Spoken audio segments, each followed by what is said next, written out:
Not sure if this is the right place to post this story, but it's way too creepy not to share it.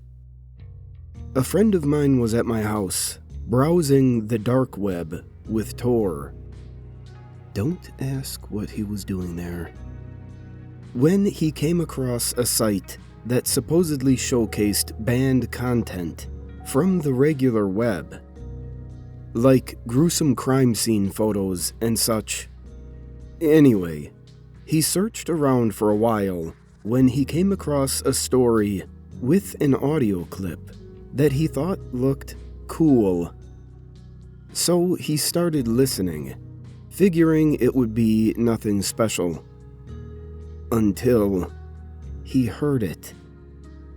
The more he listened, the more upset he became. Suddenly, he stood up, took off the headphones, and threw them on the desk. He looked really shaken. I asked him what was wrong. He said, "That damn audio file." So now, of course, I wanted to hear it myself. But he quickly deleted the sound file and closed Tor. I asked what was so bad about it, and he said it was like hearing a real-life snuff tape.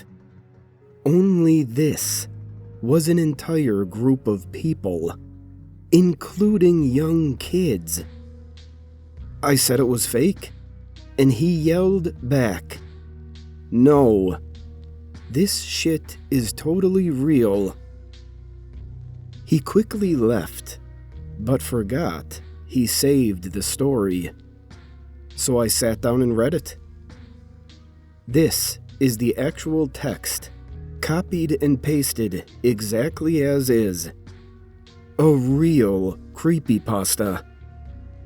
I'm still afraid to listen to the audio myself, if I could ever find it.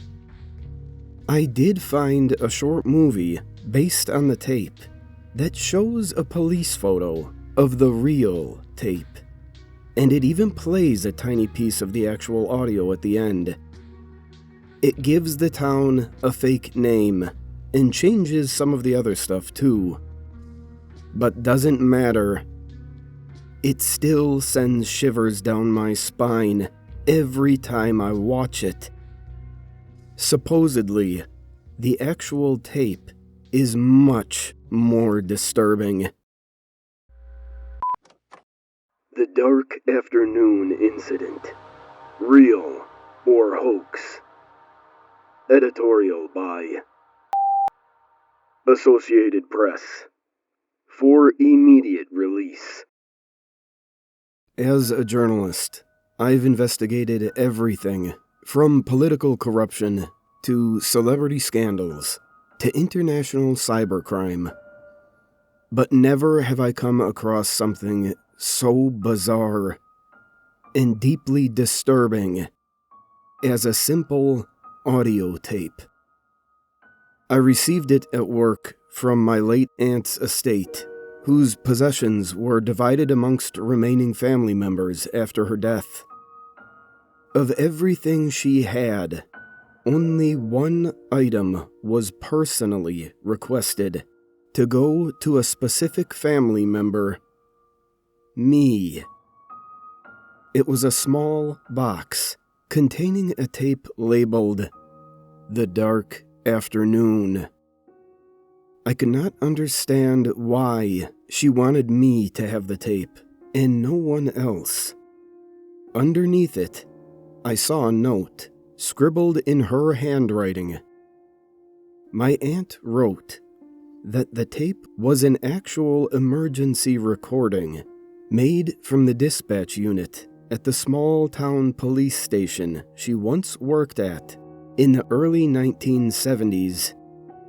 The last sentence made the point that she personally knew a few of the callers on the tape. I thought, so what? I soon found out. Curious, I played it. An hour later, I was shaking. Literally. It was, without a doubt, the single most disturbing thing I have ever heard. It's something that gets under your skin in a way I cannot describe. And I've seen plenty of gruesome things during my career. I've covered wars, crimes, you name it. Much is hard to stomach, but this was different. Maybe it's the more intimate way you listen to it, or the loud, in-your-ear, blood-curdling screams. I don't know.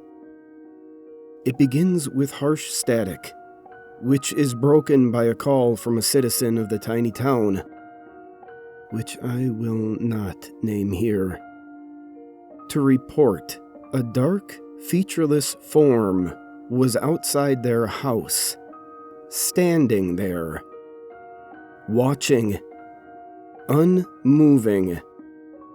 The dispatcher tells the caller that it's most likely some kid playing a prank.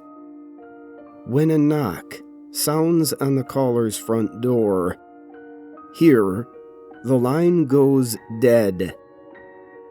Creepy, but nothing extraordinary. Then it happens. Call after call pours in. People all over town report the same dark forms have appeared everywhere. When the dispatcher tried to reassure them, it was nothing to be alarmed about. The callers insist there's something ominous going on and request an officer come by as soon as possible. But with only one officer in the town, there wasn't much that could be done. The callers report the figures were no longer standing there, but closing in on them. You hear pounding on doors, windows shattering, sinister laughter, etc. You also hear sheer panic and terror in the callers' voices as this was happening. It's very disturbing. Then gruesome, bizarre things happen to each one. Things I don't wish to recount. Finally, there's static until the tape runs out. All you're left with is a mental picture of what you think might have happened. Your own imagination is always worse than any photo or video. I told myself it must be a hoax, just a spooky ghost tape made to scare unsuspecting listeners.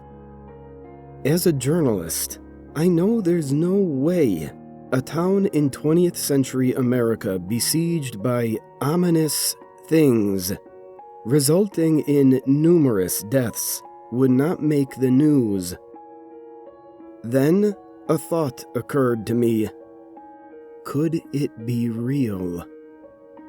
Maybe my aunt wanted me to hear it, to investigate it, and expose everything on the tape in order to prove it did happen. And that's what I did. After checking, it turns out this small town did, in fact, experience an industrial accident that unfortunately took several lives one afternoon during the early 1970s.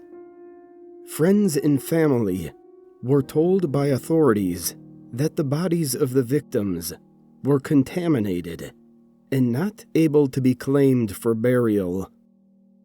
And they were right. They could not be claimed, not because of contamination, but because none of the victims were ever found. No town, state, or federal records reveal that any bodies were ever removed from the town. They just vanished. A deeper question now arose. Did the number, gender, and ages of the people killed in the so-called accident correspond in any way to the callers heard on the tape. Every last one. This was no hoax or accident. It was something else, and my aunt knew it. Needless to say, when I presented the recording and my findings to my press editors, they were more than a little skeptical. However, they were even more worried about the legal ramifications that might result from the town and state's present authorities if they ever knew what I uncovered. I knew then and there they would never let me publish it. But that doesn't mean no one could hear it. That's what the dark web is for. Containing some of the most twisted things the human mind can come up with. Red rooms, murder cams. The dark web is a place of anonymity, a place where both users and the sites they visit can remain hidden. So, it was here that I uploaded the audio, in hopes that someone, somewhere, can finally shed light on what really happened on that dark afternoon. Do I really want to know?